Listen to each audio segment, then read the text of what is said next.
Seguimos aquí en El Mundo Ahora para traerles las últimas noticias internacionales. Vamos con ellas. El expresidente Pedro Castillo es condenado en Perú a 11 años y 5 meses de cárcel por conspiración para una rebelión en 2022. También su expresidenta del Consejo de Ministros, Betsy Chávez, recibió 11 años de pena de prisión. Vamos a ampliarles desde Lima. En Estados Unidos, el FBI confirmó este jueves que investiga como un acto terrorista el tiroteo contra 2 soldados el miércoles en Washington. Una persona con ciudadanía afgana ha sido acusada de este tiroteo a escasas cuadras de la Casa Blanca.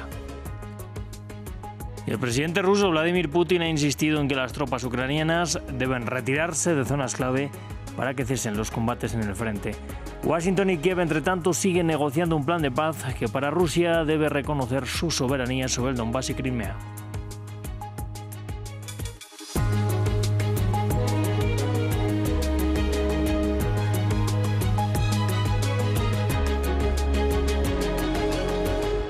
Pues vamos a comenzar en Perú porque finalmente el expresidente Pedro Castillo conoce su condena por conspiración para una rebelión. El exmandatario cumplirá 11 años y 5 meses de cárcel, la misma pena que ha recibido quien fuera su presidenta del Consejo de Ministros, Betsy Chávez. Vamos a andar en los detalles con nuestro corresponsal, Francisco Zacarías. Francisco, ¿qué más sabemos de esta condena contra el expresidente peruano?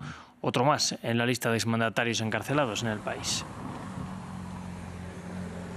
Efectivamente, como usted lo señala, Pedro Castillo es otro más de los presidentes condenados y en prisión en este país. Ya son 4 hasta el momento. La Corte Suprema ha hallado a Pedro Castillo culpable por el delito de rebelión, en conspiración en la calidad de rebelión contra los poderes del Estado. Lo ha sentenciado a 11 años, 5 meses y 15 días de prisión, una condena que concluirá el 21 de mayo de 1934. Hay que recordar que se le ha arrestado porque Pedro Castillo venía cumpliendo una prisión preventiva. Y como se dice acá en Perú, Pedro Castillo le ha sacado barata porque la Fiscalía le estaba pidiendo 34 años de cárcel, pero la Corte Suprema le ha absuelto por el cargo de abuso de autoridad, grave perturbación de la tranquilidad pública.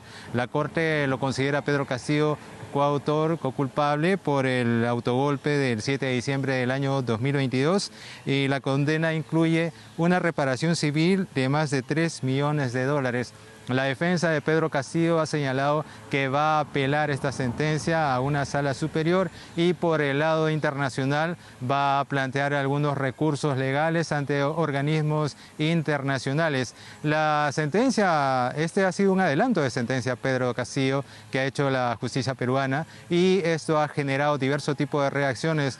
En el lado de los opositores señalan que esto es una burla porque al expresidente Pedro Castillo se le debió condenar a 34 años de cárcel debido a los cargos que ha estado presentando la Fiscalía, mientras por el lado de los simpatizantes de Castillo señalan que se trata de una injusticia y la sentencia no es más que el fiel reflejo de odio, racismo y persecución que se le tiene al expresidente Pedro Castillo, porque argumentan que él es un hombre que viene del interior del Perú y hay sentimientos de rechazo por parte de grupos de poder y de la derecha por ser un indígena que asume la presidencia del Perú y han querido desde un inicio no dejarlo gobernar. Bueno, Francisco, ¿cuál es la pena también para la expresidenta del Consejo de Ministros, Betsy Chávez? ¿Y cuál es la orden ahora teniendo en cuenta que está asilada en la Embajada de México? Justamente la justicia peruana ha sentenciado también a Betsy Chávez a 11 años de cárcel y 5 meses de prisión. La orden de la justicia es su ubicación y captura inmediata. Entonces, esto le abre las puertas al presidente interino de Perú, José Gerí, a hacer cumplir la sentencia. José Gerí ya lo ha adelantado días atrás que a él no le tiembla la mano y existe un mandato de la justicia. Pero con esta sentencia de hoy, Gerí tiene todos los argumentos para hacer cumplirla. Él ha dicho que va a hacer cumplir las órdenes de la justicia y lo que ha estado haciendo hasta el momento es tratar a través de la Cancillería peruana, entablar el diálogo con otros gobiernos de la región para hacer una reflexión información sobre la institucionalidad del indulto y esto, si conviene, mejor dicho, la institucionalidad del asilo político, y que se revise la Convención de Caracas que establece el asilo político y si es que en la actualidad es conveniente mantenerlo o no, toda vez que Betsy Chávez no cumple los requisitos porque es una persona que ha cometido delitos y está requerida por la justicia. Entonces, según lo que dicen las autoridades peruanas, no cabría el beneficio del asilo político, ni mucho menos de que el gobierno peruano le otorgue un salvoconducto. La presidenta de México, Claudia Sheinbaum, ha invocado a las autoridades peruanas respetar la Convención de Viena y respetar los tratados internacionales que establecen que todas las delegaciones diplomáticas son inviolables. Vamos a ver qué es lo que sucede en el transcurso de las siguientes horas, que todo indica que la justicia peruana, a través de las autoridades, van a tratar de que Betsy Chávez cumpla el mandato judicial. Nos vamos a dirigir ahora, Francisco, hasta Washington. Gracias por este reporte. Allí en Washington el FBI confirmó que investiga como un acto terrorista el tiroteo que dejó heridos a 2 miembros de la Guardia Nacional el miércoles. Un ciudadano afgano que arribó a Estados Unidos tras un programa de reasentamiento en el marco del regreso al poder de los talibanes en Kabul en 2021 es ahora el principal sospechoso. El hombre había trabajado con fuerzas asociadas de Estados Unidos sin que se pueda todavía establecer un motivo claro del ataque. Maxim Pluvinen nos lo cuenta. Un ataque planeado al estilo emboscada. Son las últimas declaraciones oficiales sobre Rahmanullah Lakanwal, principal sospechoso del tiroteo del miércoles cerca de la Casa Blanca en Washington. Un ataque que dejó gravemente heridos a 2 miembros de la Guardia Nacional y que se da en momentos de un polémico despliegue militar en varias ciudades del país por la administración Trump. Ayer, en la víspera del Día de Acción de Gracias, aproximadamente a las 2:15 de la tarde, 2 guardias uniformados fueron emboscados en un ataque descarado y dirigido. Un tirador solitario abrió fuego sin provocación, al estilo emboscada, armado con un revólver. Lakanwal, el sospechoso de 29 años, es un ciudadano afgano que ingresó a Estados Unidos en 2021. Fue una de las 76.000 personas evacuadas y reasentadas por la administración Biden tras la caótica retirada estadounidense de Afganistán durante la toma del poder por los talibanes. Autoridades confirmaron que Lakanwal trabajó con el gobierno estadounidense, incluida la CIA, como miembro de una fuerza asociada a Washington en Kandahar, según afirmó John Ratcliffe, director de la agencia de espionaje. El director del FBI confirmó el hecho en una declaración a la prensa. Ahora está confirmado que el sujeto tuvo una relación en Afganistán con fuerzas asociadas. Estamos investigando completamente ese aspecto de sus antecedentes, incluyendo cualquier asociado conocido que esté ya sea en el extranjero o aquí en los Estados Unidos de América. Kandahar, en el sur de Afganistán, se encuentra en el corazón del territorio talibán. Fue escenario de algunos de los combates más intensos entre los talibanes y las fuerzas de la OTAN después de la invasión liderada por Estados Unidos en 2001. La CIA dependía del personal afgano para labores de traducción, administración y combate en primera línea. Y vamos ahora a la guerra de Ucrania. El presidente ruso Vladimir Putin reiteró que las tropas ucranianas deben retirarse de áreas clave para que los combates en el frente cesen. Sus tropas, dijo, avanzan en todas las direcciones y a un ritmo que aumenta. Todo ello mientras Washington y Kiev discuten un intento de plan de paz que parece estancarse y que Rusia afirma que deberá reconocer sus soberanías sobre el Donbass y Crimea. Nos lo cuenta Albert Naya. La incandescencia de las trincheras se trasladó a los despachos, porque de un plan que buscaba poner remedio a una guerra que se extiende desde hace 1372 días, siguió la dialéctica belicista y viene de Moscú. Seguimos recibiendo propuestas de alto el fuego aquí y allá. Cuando las fuerzas ucranianas abandonen los territorios que controlan, cesarán los combates. Si no lo hacen, lograremos este objetivo por medios militares. Eso es todo. Escueto y directo para una hoja de ruta que Putin destacó quiere dejar para el futuro. La portavoz de Exteriores rusa, por su parte, subrayó una histórica línea roja.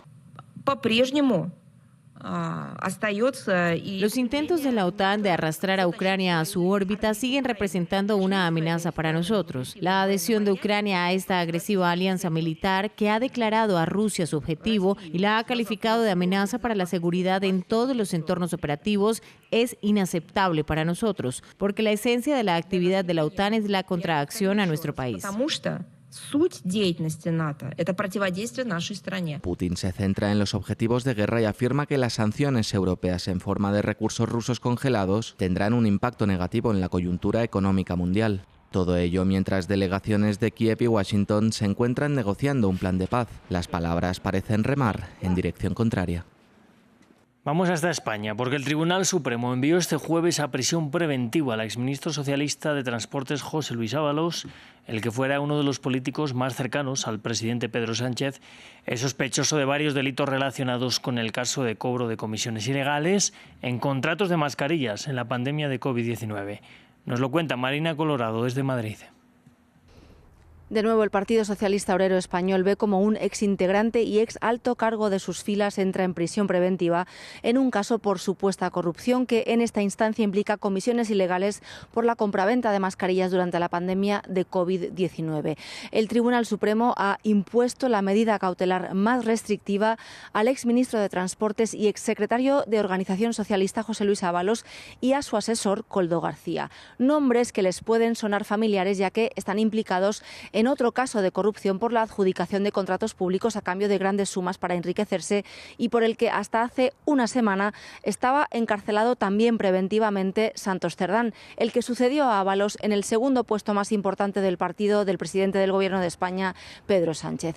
El juez cree que los indicios son consistentes y que el riesgo de fuga es ahora extremo al acercarse la fecha del juicio, un proceso por el que la Fiscalía Anticorrupción pide hasta 24 años de prisión para el exministro.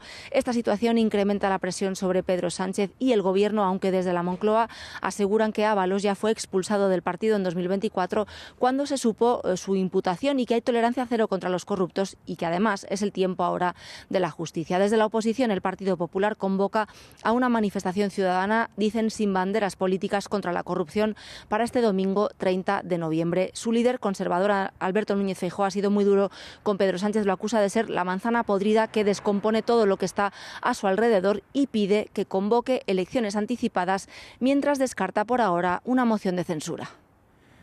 Y vamos con información del espacio. Los dos cosmonautas rusos y el astronauta de la NASA que despegaron en la madrugada del jueves de tierra en una nave Soyuz arribaron a la Estación Espacial Internacional tras un viaje de 3 horas y 6 minutos.